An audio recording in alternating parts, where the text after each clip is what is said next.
Hi hello everyone welcome to SSB study point. So అందరు ఎదురు చూస్తున్న ఎంటీఎస్ హవల్దార్ రిజల్ట్ అయితే మనకు వచ్చేసిందేమో. సో బట్ ఇక్కడ మనకి ఎంటీఎస్ రిజల్ట్ అయితే రాలేదు. యాజ్ ఆఫ్ నో మనకి హవల్దార్ రిజల్ట్ అయితే ఇచ్చారు. సో మీ అందరికీ ప్రాసెస్ తెలుసు కదమ్మా, లాస్ట్ క్లాస్లో కూడా చెప్పాను. ప్రాసెస్ తెలియకపోతే ఒకసారి వెళ్ళి అది చూడండి, మీకు అర్థమవుతుంది. సో ఇప్పుడు మనకి హవల్దార్ రిజల్ట్ అయితే ఇచ్చారు. సో అది చెక్ చేసుకుందాం. సో ఎక్కడ ఎలా ఏంటి నెక్స్ట్ ప్రాసెస్ అనేది ssc.gov.in అఫీషియల్ సైట్లోకి వెళ్ళేసి సో కొద్దిగా స్క్రోల్ చేసుకున్నట్టయితే ఇక్కడ మనకి రిలీజ్ చేశారనమాట 21st January. సో ఎక్స్పెక్టెడ్గానే మనకి రిలీజ్ చేశారు. సో లాస్ట్ 29th November మనకి ఆన్సర్ కీ వచ్చింది. సో ఆన్సర్ కీ తర్వాత మనకి ఆల్మోస్ట్ 20 to 25 డేస్లో మనకి రిలీజ్ చేసేసారనమాట హవల్దారు. సో ఇలాగే మనకి ప్రాసెస్ కంటిన్యూ అయిందంటే మ్యాక్సిమం ఫెబ్ ఎండ్ లోపల మనకి total MTS and havildar complete result అయితే ఫైనల్ రిజల్ట్ ఎవరైతే సెలెక్ట్ అయిపోయారో అంత రిజల్ట్ అనేది వచ్చేస్తుంది అనమాట. ఓకే, సో ఇక్కడ మనం చూసుకున్నట్లయితే multi tasking non technical staff and havildar CBIC and CBN examination 2024 declaration of result of computer based examination to short listing for the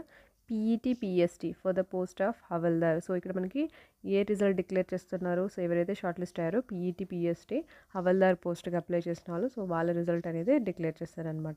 I button ఉంది కదా, దీన్ని క్లిక్ చేసుకున్నట్టయితే మనకి పీడిఎఫ్ ఓపెన్ అవుతుంది. సో ఇక్కడ చూసుకున్నట్టయితే చూడండి మా, సో మనకి మల్టీ టాస్కింగ్ అండ్ హవల్దార్ బోత్కి ఒకటే ఎగ్జామ్ ఉంది అనమాట మనకి. సో ఇక్కడ మనకి 30th September నుంచి 14th November వరకు జరిగింది ఈ exam. Candidates have been shortlisted for the appearing of PET PST based on the normalised core of session 2 in computer based examinations. తెలుసు కదమ్మా, సెషన్ 2 ఒకటే మనకి కన్సిడర్ అనమాట. సో దానిలో వచ్చిన మార్క్స్ ప్రకారమే వీళ్ళు షార్ట్ లిస్ట్ చేశారు. The candidate who fail to qualify PET PST will not be consider for the post of havaldar. Okay, ఇప్పుడు పీఈటీ పిఎస్టీలో ఎవరైతే క్వాలిఫై అవ్వలేదో వాళ్ళకి హవల్దార్ పోస్ట్ అనేది రాదు. Fine. In the final result however if such candidate get shortlisted for the post of MTS their candidature will remain valid for the post of MTS. వాళ్ళు ఏం చెప్తున్నారో ఒకసారి అర్థం చేసుకుందాం. ఎక్కువ స్టూడెంట్స్ ఇక్కడ కన్ఫ్యూజ్ అవుతుంటారు. ఫర్ ఎగ్జాంపుల్ ఏ అనే స్టూడెంట్ ఓకే, సో హవల్దార్కి అప్లై చేశారు, ఓకే ఎంటీఎస్కి అప్లై చేశారు. మనం ఫిల్ చేసేటప్పుడు మనం ఇస్తాం కదా, సో హైదరాబాద్ లొకేషన్లో హవల్దారి ఉంది, మనకి ఎంటీఎస్ ఉంది, బోత్ ఉంది అనుకుందాం ఓపెనింగ్. సో ఈ అబ్బాయి ఏ అనే అబ్బాయి సో మనకి హవల్దార్కి అప్లై చేశారు, ఎంటీఎస్కి అప్లై చేశారనమాట. సో ఇప్పుడు మనకి రిజల్ట్ అనేది వచ్చింది. సో ఏ అనే అబ్బాయి ఈ లిస్ట్లో అతని నేమ్ ఉందనుకోండి, హవల్దార్ లిస్ట్లో తన నేమ్ ఉంది. ఓకే, సో తన మార్క్స్ అరౌండ్ ఒక 140 అనుకుందాము 150కి. ఓకే, సో ఈ హవల్దార్ లిస్ట్లో ఈ ఏ అనే అబ్బాయి నేమ్ వచ్చింది. సో ఇప్పుడు ఏం చేస్తారు, ఈ అబ్బాయి వెళ్ళి physical efficiency test, physical standard test okay attempt చేస్తారు, వెళ్ళి అటెంప్ట్ చేస్తారు. ఒకవేళ ఈ ఏ అనే అబ్బాయి ఈ ఫిజికల్ టెస్ట్లో ఫెయిల్ అయినట్టయితే ఓకే, సో కంప్లీట్గా రిమూవ్ చేయరమా, అతను హవల్దార్ పోస్ట్కి ఎలిజిబుల్ కాదు. కానీ ఈ కట్ ఆఫ్ ఎంటీఎస్కి రీచ్ అయింది. ఎంటీఎస్ కూడా ఫైనల్ రిజల్ట్ ఇస్తారు కదా. సో ఎంటీఎస్ ఒకవేళ 135 వెళ్ళింది అనుకోండి హైదరాబాద్ లొకేషన్, ఈ ఏ అనే పర్సన్ ఈ ఎంటీఎస్ పోస్ట్కి ఎలిజిబుల్ అనమాట. ఓకే, అతను కాంపిటీషన్లో ఉంటాడు ఇంకా. సో సో ఇలా ఉంటుందిమా. ఒకవేళ సెకండ్ కేసు ఏంటి, ఒకవేళ physical efficiency test PST attempt చేశారు, క్వాలిఫై అయ్యారు అనుకోండి. ఓకే, సో క్వాలిఫై అయ్యారంటే సో లాస్ట్ లిస్ట్లో, సో నెక్స్ట్ లిస్ట్ వస్తుంది కదా ఫైనల్ లిస్ట్లో, ఈ అబ్బాయి హవల్దార్ పోస్ట్కి ఎలిజిబుల్, ఎంటీఎస్ పోస్ట్కి రెండు ఎలిజిబుల్. బేస్డ్ ఆన్ ఆ అబ్బాయి ఇంట్రెస్ట్ ఏ పోస్ట్కైనా వెళ్ళొచ్చు. ఓకే, ఇలా జరుగుతుంది. ఫిజికల్ ఇప్పుడు ఎవరైతే ఈ లిస్ట్లో ఉన్నారో హవల్దార్ ఇది, సో వాళ్ళ ఈ కట్ ఆఫ్ అనేది మ్యాచ్ అవ్వాలి ఎంటీఎస్కి. ఒకవేళ ఇది ఇక్కడ డిస్క్వాలిఫై అయినా కూడా ఈ కట్ ఆఫ్ ఎంటీఎస్కి మ్యాచ్ అవుతుందంటే ఎంటీఎస్ పోస్ట్ వచ్చే ఛాన్స్ ఉంది.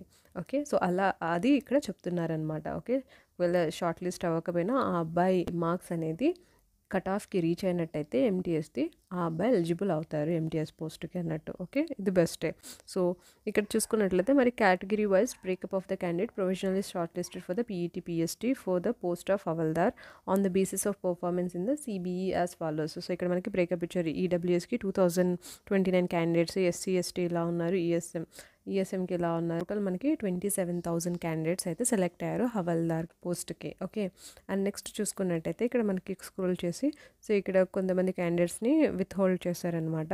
అండ్ ఇక్కడ మనకి చూసుకున్నట్లయితే ఇది టై కేసెస్. సో ఎవరికైతే సేమ్ మార్క్స్ వచ్చేటాయో వాళ్ళకి ఎలా క్యాలిక్యులేట్ చేస్తారు, ఎవరికి పోస్ట్ వస్తుందంటే ఇక్కడ మనకి ఫస్ట్ సెషన్ 2లో ఎవరికి ఎక్కువ వచ్చినాయి సో వాళ్ళకి చూస్తారనమాట.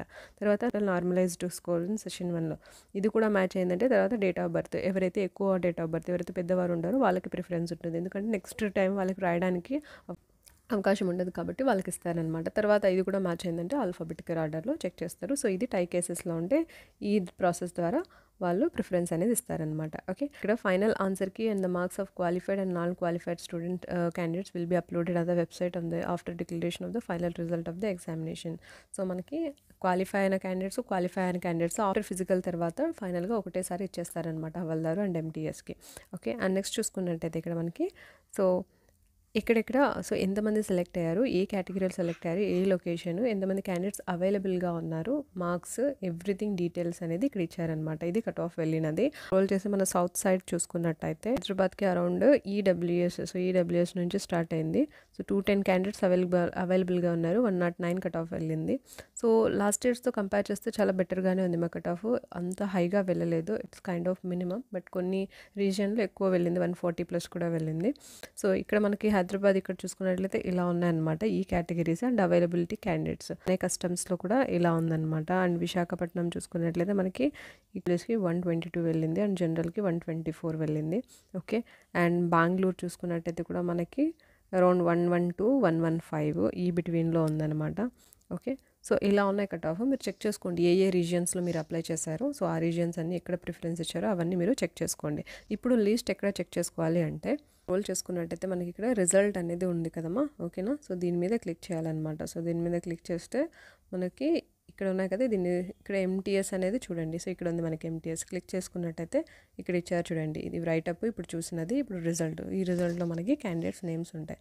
ఒకసారి దీన్ని క్లిక్ చేసుకున్నట్టయితే మనకి పీడిఎఫ్ ఓపెన్ అవుతుంది. రోల్ నెంబర్ ఇచ్చారు, నేమ్ ఇచ్చారు, father name, mother name and category అనమాట. సో ఏ కేటగిరీలో సెలెక్ట్ అయ్యారు అన్నట్టు. ఓకే, అది జనరల్, ఈడబ్ల్యూఎస్, ఎస్సీ, ఎస్టీనా. సో ఇది. సో దీంట్లో మీ నేమ్ ఉందేమో చెక్ చేసుకోండి మా. సో చెక్ చేసుకొని మ్యాక్సిమం ఉంటే డెఫినెట్లీ ఇవ్వండి, వెళ్ళి physical me standard and efficiency test ఇవ్వండి. ఒకసారి నోటిఫికేషన్ చూడండి, వాళ్ళు ఫిజికల్ స్టాండర్డ్ టెస్ట్లో అండ్ పిఎస్టీలో ఏం అడుగుతున్నారు అంటే హైట్ ఎంత ఉండాలి, వెయిట్ ఎంత ఉండాలి అండ్ రన్నింగ్ ఎలా ఉండాలి, ఎవ్రీథింగ్ అక్కడ ఇచ్చారనమాట నోటిఫికేషన్లో. సో ఒకసారి చెక్ చేసుకోండి. సో నోటిఫికేషన్ లింక్ కూడా నేను ఇస్తాను డిస్క్రిప్షన్లో, ఒకసారి వెళ్ళి చెక్ చేసుకోండి మా. ఓకే, సో త్వరగానే వస్తాయి మా రిజల్ట్. ఎంటీఎస్ కూడా ఇప్పుడు ఎవరైతే చాలా వెయిట్ చేస్తున్నారో డెఫినెట్లీ ఇంకా మాక్సిమం ఒక 1 monthలో వచ్చేస్తుంది. సో ఈ ఫిజికల్ ఎఫిషియన్సీ టెస్ట్ ఎప్పుడు జరుగుతుందంటే మీరు అప్డేట్లో ఉండాలి. సో డేట్స్ అనేది ఇస్తారనమాట మీకు. ఆ డేట్స్లో మీరు వెళ్ళి అటెంప్ట్ చేయాలన్నమాట. ఓకే, అప్ టు డేట్గా ఉండండి మా. ఎవ్రీడే మీరు చెక్ చేస్తూ ఉండండి స్టేటస్ ఏంటి, ఎవ్రీథింగ్ వెరీ కేర్ఫుల్గా ఉండాలి. ఈ 1 month అనేది వెరీ ఇంపార్టెంట్ మీకు. ఓకే, ఐ హోప్ మీకు ఇది హెల్ప్ అయింది అనుకుంటున్నాను. వచ్చేసింది. Thank you so much. Take care, bye.